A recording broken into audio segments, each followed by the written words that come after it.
Final ম্যাচের মাধ্যমে পর্দা নামলো বরিশাল বেলস পার্কে আয়োজিত রেইনি ডে ক্রিকেট টুর্নামেন্টের। প্রথমবারের মতো বরিশাল শহরের স্থানীয় সাবেক ও বর্তমান ক্রিকেটারদের আয়োজনে মাসব্যাপী আন্তর্জালা টুর্নামেন্ট অনুষ্ঠিত হয়।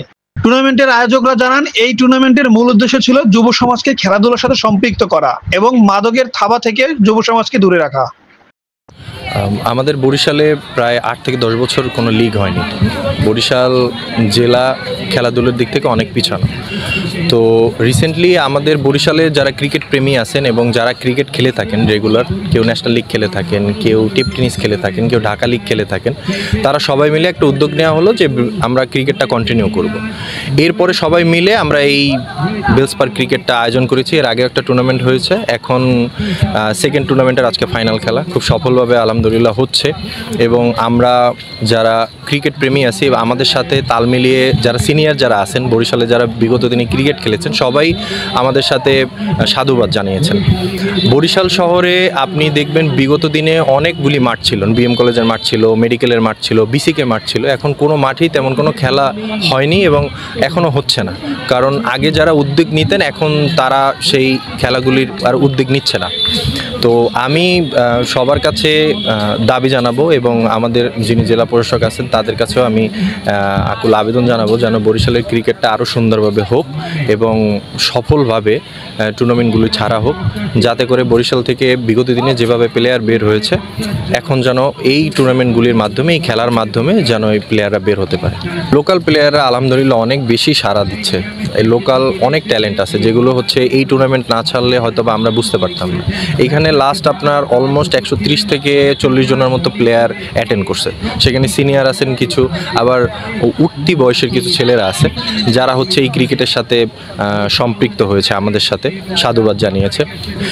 আমাদের এই টুর্নামেন্ট ছাড়ার আরেকটি উদ্দেশ্য হচ্ছে গিয়ে আপনার, যেহেতু সমাজে এখন মাদকের প্রচার অনেক বেশি, এই খেলাধুলার মধ্যে থাকার কারণে ওরা মাদক থেকে দূরে থাকবে, ব্যস্ত থাকবে, ভালো সময় কাটাবে, ফিট থাকবে, সুস্থ থাকবে। এই জন্যই হচ্ছে কি এই খেলাটা আমাদের চালু করার উদ্দেশ্য। ইনশাল্লাহ সামনে আরও ভালো কিছু করার চেষ্টা করতেছি।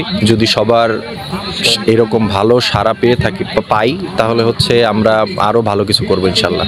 যে আমাদের বরিশালে মাঠের যে ক্রাইসিসটা চলতেছে, স্টেডিয়াম বলেন, স্টেডিয়ামে তো খেলাধুলা নেই।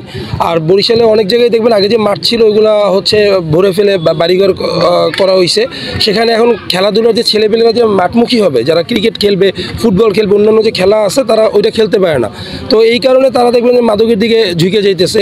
আর আমাদের বরিশালে আপনি দেখতে পারবেন যে বরিশালে কোনো ধরনের আগে যে মাঠগুলো ছিল, মেডিকেলের মাঠ, তারপর হচ্ছে আমাদের টিভির মাঠ, তা স্টেডিয়ামের আউটডোরটাও ছিল যে যেখানে টেনিস ক্রিকেটটা হতো, তো এই মাঠগুলো আমরা পাচ্ছি না। যে মাঠ না পাওয়ার কারণে দেখবেন যে আপনার ইয়াং যে জেনারেশন, যুব সমাজটা আপনি মানে মাদকের দিকে চলে গেছে। আপনি মাঠে খেলা নাই, মাঠ নাই, কেউ আসতে পারে না।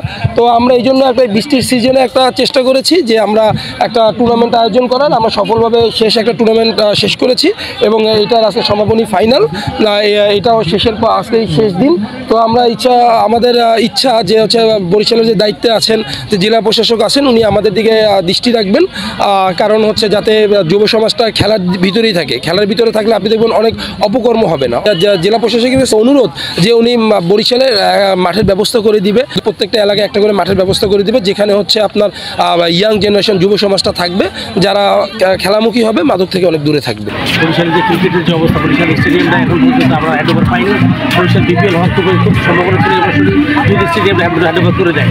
এবং আপনি যে পরিস্থিতি আমাদের করেছেন যে বরিশালের যে বিগত দিনের যে মাঠগুলো ছিল, সেই মাঠগুলো আসলে এখনও বিভিন্ন শহরের কারণে সেই মাঠগুলো আমাদের সংকট।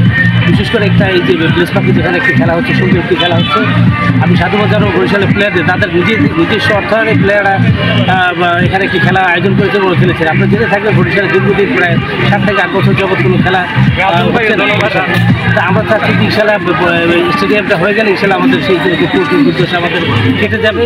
এবং আপনি যে মাঠগুলোর কথা বলেছেন বা আনাচে কানাচে যেখানে মোটামুটি একটা টুর্নামেন্ট ক্রিকেট যেটাকে বলি আমরা, ক্রিকেট বলে তো সব জায়গায় খেলা সম্ভব নয়, ছেলেরা জানি একটা ভালো একটি খেলা উপস্থাপন করতে পারে বিভিন্ন মাঠের বদলতে, আমি সে আশা করি। বিশেষ করে আমাদের যে সময়টা ছিল সব বিভিন্ন ছেলেরা যখন মাঠে থাকতো, মাঠে বিভিন্ন ধরনের খেলাধুলা হতো, আর বিশেষ করে এখন মাঠে তো একদম নেই বলেই চলে, তারা এখন মোবাইলে আসক্ত হয়ে গেছে, প্লাস তারা মাদকাসক্তে আসক্ত হয়ে গেছে। এই জন্য প্রপার ট্রিটমেন্ট মানে আমি বলবো যে এই যে মাঠে যদি আবার পুনরায় খেলাটা ফিরিয়ে আনা যায়, বিশেষ করে বেশি বেশি টুর্নামেন্ট দেওয়া যায়, এবং আমাদের বরিশালের যে লিগগুলো হয় এবং বিশেষ করে বিপিএলের মতো বড় যে টুর্নামেন্ট যদি আয়োজন করা হয়, আমার মনে হয় আমাদের ছেলেরা বা আমাদের প্লেয়াররা ইনশাল্লাহ মাঠের দিকে ধাবিত হবে। আসলে এরকম যদি টুর্নামেন্ট শুধু নট অনলি ব্লেস পার্কে, যদি প্রত্যেক ওয়ার্ডে এরকম টুর্নামেন্ট হয়, তাহলে দেখা গেছে খেলার প্রতি যারা ইয়ং জেনারেশন আছে সবার একটা আকর্ষণ থাকে। ফুটবল হোক, ক্রিকেট হোক, খেলাধুলা যে করে সে কখনো খারাপ দিকে যায় না, এটা সবচেয়ে সত্যি কথা। আর টুর্নামেন্টের কথা বলতে এত সুন্দর আয়োজন, প্রথম সেশনটা আমরা খেলছি, ওটাও ভালো হয়েছে, বাট প্রথম সেশনে অনেক সময় অনেক ভুল ত্রুটি হয়, বাট এই সেকেন্ড ইসে অনেক সুন্দর আয়োজন আর এত দর্শকের এইরকম নর্মাল একটা কারণ এখানে অনেক সিনিয়রদের সাথে আমরা খেলতেছি, যেটা আমাদের জন্য খুবই একটা সৌভাগ্য বলতে পারেন। কারণ অনেক এইজি প্লেয়ার যারা আমরা কখনো ক্রিকেট বলেও পাইনি, সিনিয়র যারা স্টিল খেলতেছে ক্রিকেট বলে, তো এদের সাথে খেলতে পারা বা বরিশালের টপ প্লেয়ার যারা টেপ টেনিসে তাদের সাথে একসাথে একটা টিমে থাকা, কথা বলে, এটা শেয়ার এক্সপিরিয়েন্স হইতেছে। এবং আমি মনে করি এটা আমাদের ইয়ং জেনারেশন যারা পরবর্তীতে টেপ টেনিস খেলুক বা অন্য জায়গায় খেলুক, তাদের জন্য একটা ভালো অপরচুনিটি। আর এই টুর্নামেন্টটা যদি বড় ভাই যারা আছে, সচিব ভাই আছে, আসিফ ভাই আছে, আরও অনেক নাম আছে, এরা যদি সিনিয়রে একত্রিত হয়, অবশ্যই আমরা ছোট